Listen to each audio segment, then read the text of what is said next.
Welcome to China in Focus. I'm Tiffany Meyer. Our top story is an unusual crisis unfolding within the top ranks of China's Communist Party. President Trump making a surprising comment. Very strange things are happening in China. His comments coming as rumors swirl that China's top leader may have suffered a sudden stroke. Tit-for-tat, China vowing to match U.S. port fees against Chinese ships with its own starting next Tuesday. Rates and schedules highly mirroring the U.S. policy.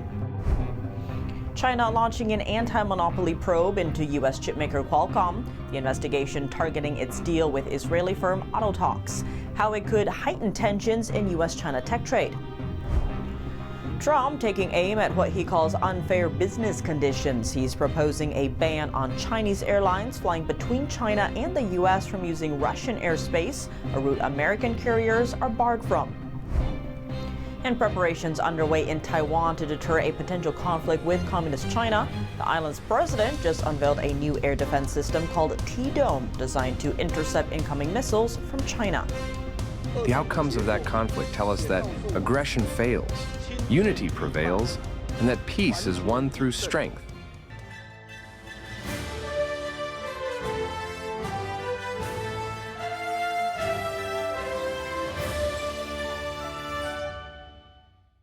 President Trump just condemned China's new moves restricting rare earth exports as extraordinarily aggressive.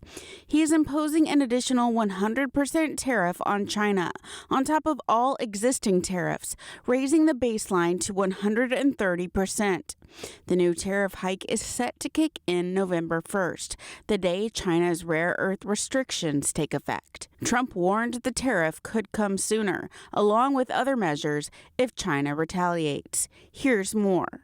President Trump announcing that China will pay an added 100% tariff on top of what they're currently paying to the U.S. That's as he's calling out the CCP for being very hostile and sinister with their new export controls on rare earth elements. On Truth Social, Trump wrote, starting on November 1st, 2025 or sooner, depending on any further actions or changes taken by China, the United States of America will impose a tariff of 100% on China over and above any tariff that they are currently paying.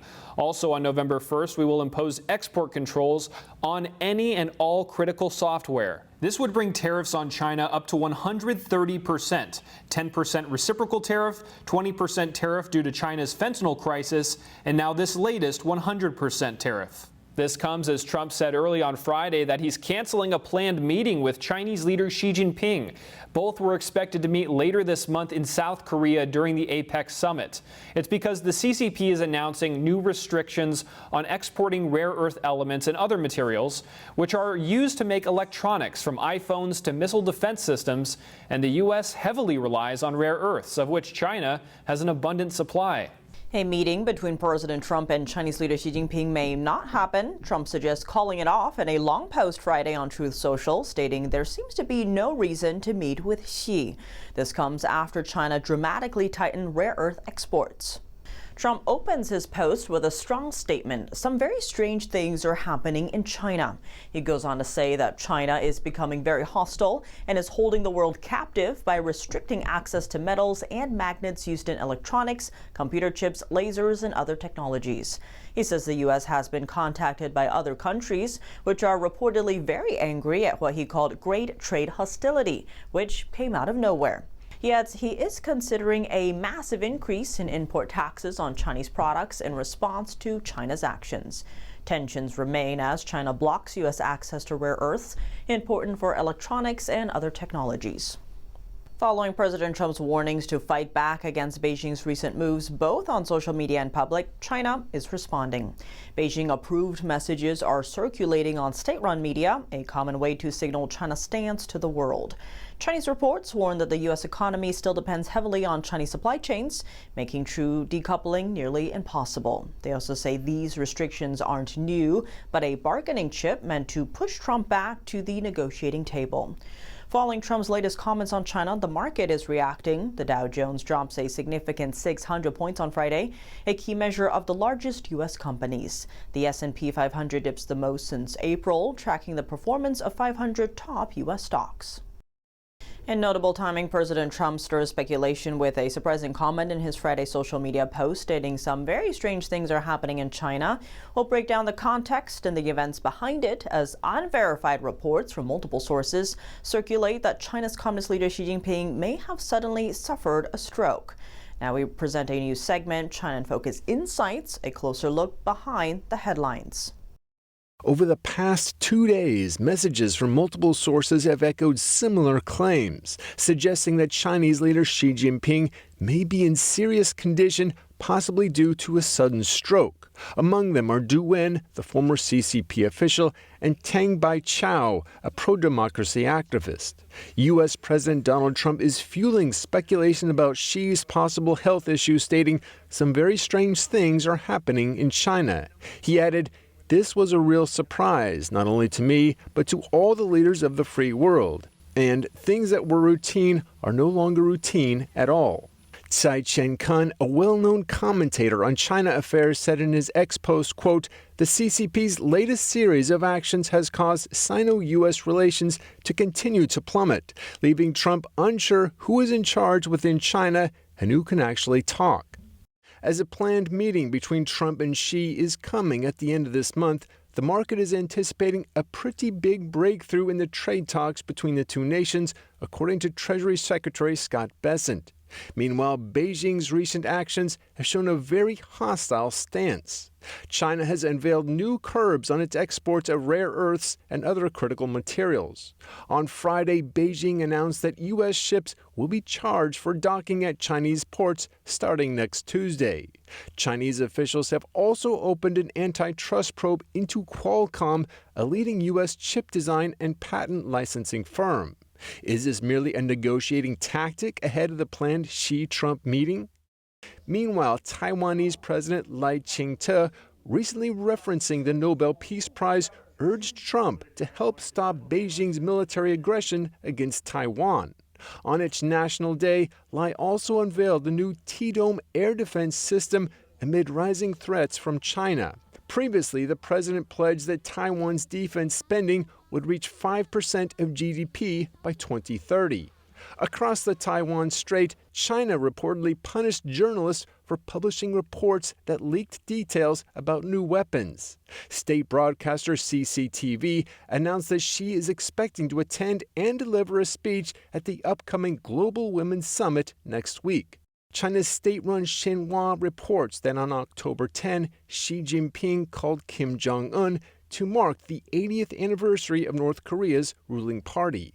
Are state media outlets moving to quash the rumors about Xi's health and possible political turmoil? And it was quite clear that Xi Jinping could not go. He is in the middle of a life and death struggle to retain his position, which he may well lose in the fourth plenum coming up on October 20th to 23rd. The APEC summit in Seoul at the end of October.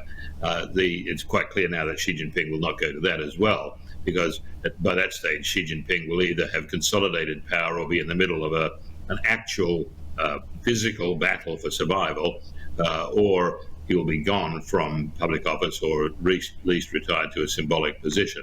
Analysts suggest that amid escalating internal power struggles, the Chinese Communist Party may not rule out using war as a means to resolve its domestic challenges.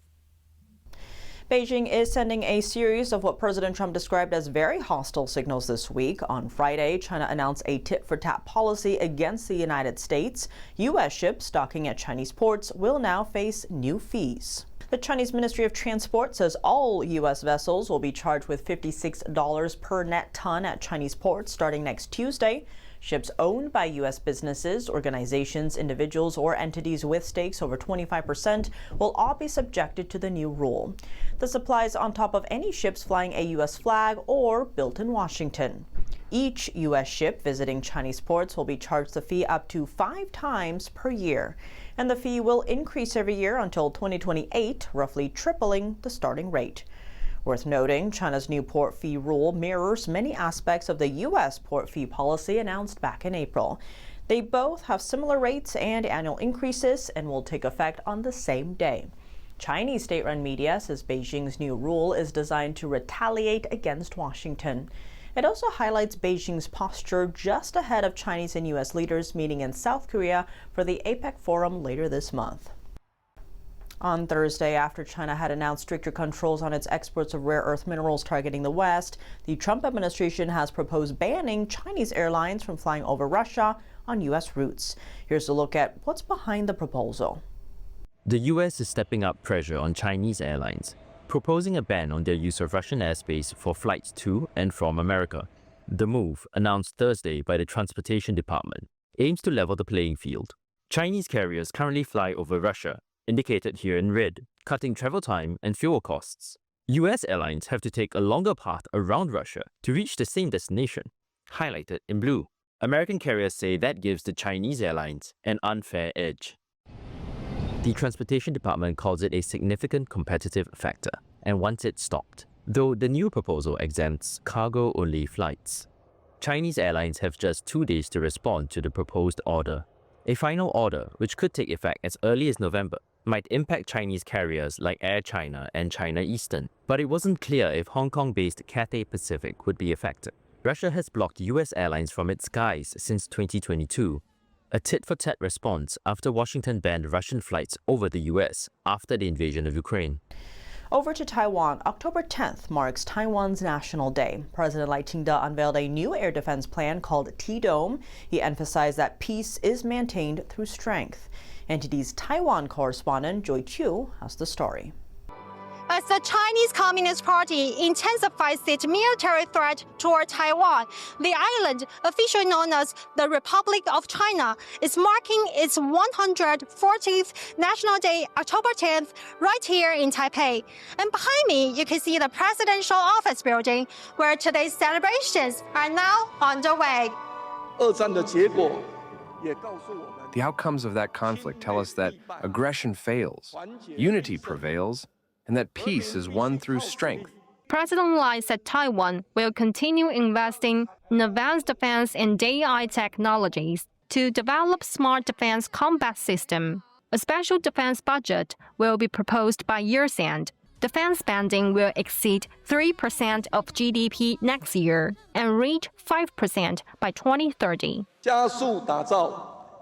We will accelerate our building of the T-Dome, establish a rigorous air defense system in Taiwan with multi-layered defense, high-level detection, and effective interception, and weave a safety net for Taiwan to protect the lives and property of citizens.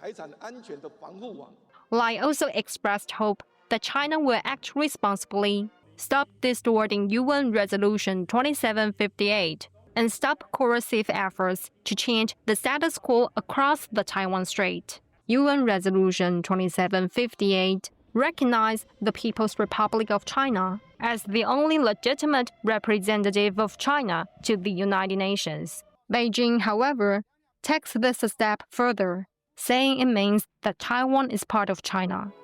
Reporting from Taiwan, Joy Chu, NTD News.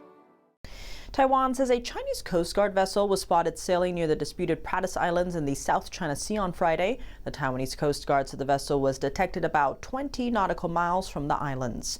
Officials noted its automatic identification system had been turned off, apparently to hide the ship's exact location from Taiwan. Calling Chinese Coast Guard 3102. This is Taiwan Coast Guard. You have entered our territorial waters without permission. Your action has impacted the maritime order and safety. Please immediately turn around. Leave our territorial waters as quickly as possible. Taiwan says the action is a deliberate gray zone tactic intended to undermine peace and stability in the region. A gray zone strategy uses tactics that fall between peace and full-scale war. Beijing is applying pressure through a mix of military maneuvers, cyber attacks, and economic measures. It's also trying to infiltrate Taiwan through propaganda and information campaigns, aiming to take control without formally declaring war.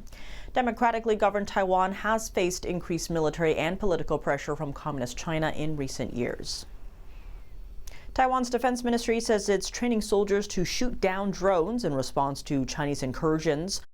China has deployed its Coast Guard in recent years on patrol exercises and has boarded Taiwanese fishing vessels. Taiwan's outlying islands are also closer to China than the main island and often face incursions from Chinese drones. China claims sovereignty over Taiwan and has threatened to take the island by force. Taiwan rejects those claims. Coming up, crowds returning for China's Golden Week holiday spree, but spending staying sluggish. A closer look at how travelers are reacting to the nation's slowing economy.